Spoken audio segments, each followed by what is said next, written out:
को अपमानित करने का कार्य कुछ लोग कर रहे हैं और इसीलिए आज मैं आपका आह्वान करने के लिए आपके बीच आया हूं, आपसे कहने के लिए एक तरफ मर्यादा पुरुषोत्तम भगवान श्री राम की वह आदर्श परंपरा, जो परंपरा विपरीत परिस्थितियों में भी धैर्य नहीं खोती, हर गरीब को, हर नौजवान को, हर किसान को और समाज के प्रत्येक तबके को अपने साथ जोड़ करके शासन की योजनाओं को उन तक पहुंचाने का कार्य कर रही है। एक और परंपरा जो आस्था का सम्मान करती है। आपने देखा होगा पिछले 4.5 वर्ष के अंदर उत्तर प्रदेश में कोई भी व्यक्ति किसी भी मत, किसी भी मजहब, किसी भी संप्रदाय और किसी भी पंथ का अनुयायी हो, पर्व और त्योहार मनाने में उसको कोई कोताही नहीं, शांतिपूर्ण तरीके से सभी पर्व और त्योहार मनाए जा रहे हैं।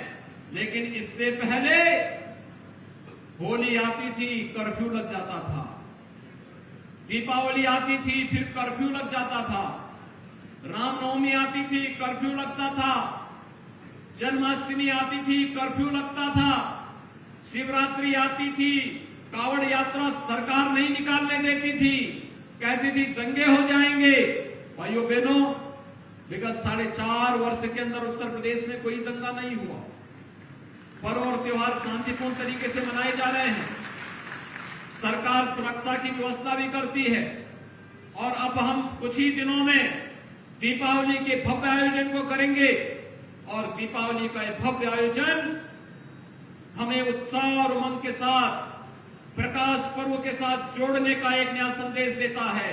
और प्रकाश का यह पर्व इतना उत्साह और उमंग के साथ हमें जोड़ रहा है कि आपकी आस्था के सामने कोरोना भी अपनी हार मान चुका है। भाइयों बहनों, हम सबको आभार व्यक्त करना चाहिए प्रधानमंत्री मोदी जी का, जिन्होंने भारत के हर नागरिक को, सबको वैक्सीन और फ्री में वैक्सीन की बात कही।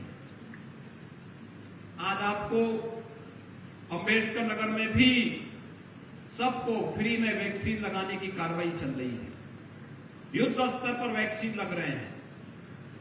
दुनिया के अंदर कोई देश फ्री में वैक्सीन इतने बड़े पैमाने पर नहीं लगा पा रहा है, लेकिन भारत ने कल 100 करोड़ से अधिक लोगों को फ्री में वैक्सीन देने का काम पूरा कर दिया है। एक बड़ा लक्ष्य उत्तर प्रदेश ने 12 करोड़ 32 लाख लोगों को अब तक वैक्सीन दे दिया है और एक क्रम निरंतर आगे बढ़ रहा है, कोई छूटने न पाए, हम सबकी जिम्मेदारी बनती है। ये राष्ट्रीय कार्यक्रम है, उन चेहरों को पहचानिए। कोरोना जैसी महामारी के खिलाफ जब देश की लड़ाई आगे बढ़ रही थी, ये लोग समाज को गुमराह कर रहे थे, समाज को भड़काने का कार्य कर रहे थे। आज उन लोगों से सावधान होने की आवश्यकता है।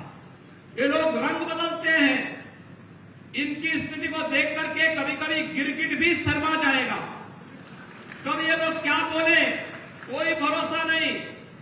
याद करिए 2017 के पहले कहते थे, जब उनकी सत्ता केंद्र में थी 2005 से लेकर 2014 तक, तब ये लोग कहते थे राम की आस्था, राम तो हुए ही नहीं, राम तो काल्पनिक है।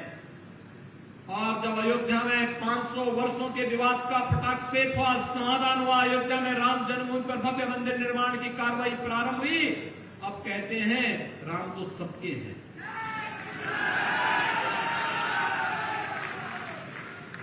कितनी जल्दी पलटी मारते हैं।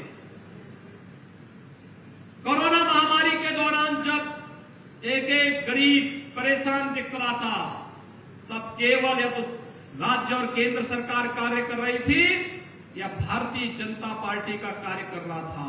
तब न कांग्रेस थी, न सपा थी, न बसपा थी। प्रशासन कार्य कर रहा था, हेल्थ वर्कर्स काम कर रहे थे, कोरोना वॉरियर्स काम कर रहे थे, लेकिन ये सब सेल्फ क्वारंटीन में चले गए थे, अपने अपने घरों में दुबक गए थे। भाइयों बहनों, मैं आपसे पूछना चाहता हूं, जो आपके दुख के साथ खड़ा नहीं हो सकता, क्या आपको उसके साथ खड़ा होना चाहिए? थोड़ा जोर से जवाब दीजिए। क्या आपको उनके साथ खड़ा होना चाहिए? कहां चले गए थे सपा के लोग? और टीकाकरण के लिए जब फ्री में टीकाकरण की कार्रवाई प्रधानमंत्री मोदी जी ने देश के अंदर प्रारंभ की, तो कांग्रेस ने भी और समाजवादी पार्टी ने भी इसका विरोध किया था ना। क्या ये आपके हितैषी हो सकते हैं क्या? ये लोग तो जान पर खिलवाड़ कर रहे थे। फर्जी गाड़ी के नंबर दिए जा रहे थे, जनता के जीवन के साथ खिलवाड़ कर रहे थे। भाइयों बहनों, अगर सपा की सरकार होती और कांग्रेस की सरकार होती, क्या अयोध्या में राम जन्मभूमि का विवाद सुलझा होता? क्या ये लोग राम मंदिर बनाते? क्या ये लोग गरीबों को मकान देते? क्या ये लोग गरीबों को शौचालय देते? क्या ये गरीबों को उज्ज्वला योजना का रसोई गैस का सिलेंडर देते? क्या ये लोग गरीबों को 5 लाख रुपए की स्वास्थ्य बीमा का कवर देते? भाइयों बहनों, जब ये आपको कुछ भी सुविधा नहीं दे सकते, विकास नहीं कर सकते, आपकी आस्था का सम्मान नहीं कर सकते, तो क्या आपको उनको समर्थन करना चाहिए? तो यही समझाने की आवश्यकता है। हरेक व्यक्ति को यही समझाने की आवश्यकता है। ये जाति के नाम पर लड़ाने वाले लोग बाद में जातिवाद का जहर घोल करके उन जातियों की सौदेबाजी करने का कार्य करते हैं। और भाइयों बहनों, उसके बाद फिर दंगों को भड़का करके निर्दोष लोगों को झूठे मुकदमों में फंसाने का काम भी करते हैं।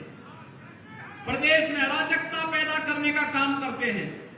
प्रदेश के नौजवानों के सामने विश्वास का संकट और पहचान का संकट खड़ा करते हैं। 2017 के पहले प्रदेश के नौजवानों को नौकरी नहीं मिल रही थी। 4.5 वर्ष में हमारी सरकार ने प्रदेश के अंदर 4.5 लाख नौजवानों को सरकारी नौकरी दी है। प्रदेश में बेहतर कानून व्यवस्था की स्थिति के माध्यम से 1,61,00,000 लोगों को निवेश करवा करके यहां पे नौकरी उपलब्ध करवाई है। और परंपरागत उत्पाद और परंपरागत हस्तशिल्पी और कारीगरों को प्रशिक्षित करके 60 लाख लोगों को स्वतः रोजगार के साथ जोड़ने का कार्य भी हुआ है। भाइयों बहनों, पहले नौकरी निकलती थी, एक खानदान वसूली के लिए निकल पड़ता था, इतना हंगामा होता था कि कोर्ट को उसको स्टे करना होता था और उसके बाद नौकरी ठप। नौजवान बेचारा इंतजार करते करते बूढ़ा हो जाता था, नौकरी कभी नहीं आती थी। आज तो सरकार ने तय किया है, कोरोना महामारी से देश दुनिया जूझ रही है, हर नौजवान को सरकार टैबलेट भी देगी और स्मार्टफोन भी प्रदान करने का कार्य करने जा रही है। ऑनलाइन एजुकेशन के साथ साथ ऑनलाइन एग्जामिनेशन भी होगा। पढ़ाई के साथ साथ परीक्षा भी ऑनलाइन हो पाएगी और इसकी व्यवस्था सरकार कर रही है। टैबलेट और स्मार्टफोन नौजवानों को उपलब्ध करवा करके। और इसलिए आज हम सब आपके बीच आए हैं। जो सरकार आस्था को सम्मान न दे सके, बिना भेदभाव के सुरक्षा न दे कर सके, बिना भेदभाव के गरीब कल्याणकारी योजनाओं का लाभ गांव को, गरीब को, नौजवान को, महिलाओं को, किसानों को न दे सके, विकास की परियोजनाओं को आगे न बढ़ा सके, उस पार्टी को चुनाव लड़ने का कोई अधिकार नहीं होना चाहिए। और आती है तो उनकी जमानत जब्त कराने का अधिकार आपके पास होना चाहिए। होना चाहिए कि नहीं होना चाहिए? इसलिए भाइयों बहनों, 2017 के पहले बिजली मिलती थी क्या? आज तो बिजली आती होगी ना। 2017 के पहले राशन मिलता था क्या? आज राशन मिल रहा है कि नहीं मिल रहा है? तो भाइयों बहनों, यही अंतर है। सरकार के चेहरे बदले हैं, प्रदेश वही, तंत्र वही। केवल पार्टी की सरकार बदलने से कितना परिवर्तन हो सकता है, यह आज प्रदेश के अंदर और जनपद के अंदर भी देखने को मिल रहा है। ये 334 करोड़ रुपए की परियोजनाएं इस अकबरपुर विधानसभा के साथ साथ अंबेडकर नगर जनपद को प्राप्त हो रही है। इसके लिए मैं आप सबको बधाई देता हूं, अपनी शुभकामनाएं देता हूं। हम लोग दीपावली के आयोजन के साथ जुड़ेंगे और आप सबको मैं इसकी अग्रिम शुभकामनाएं देते हुए आप सबका आह्वान करूंगा, आप सब मेरे साथ बोलेंगे जय जय श्री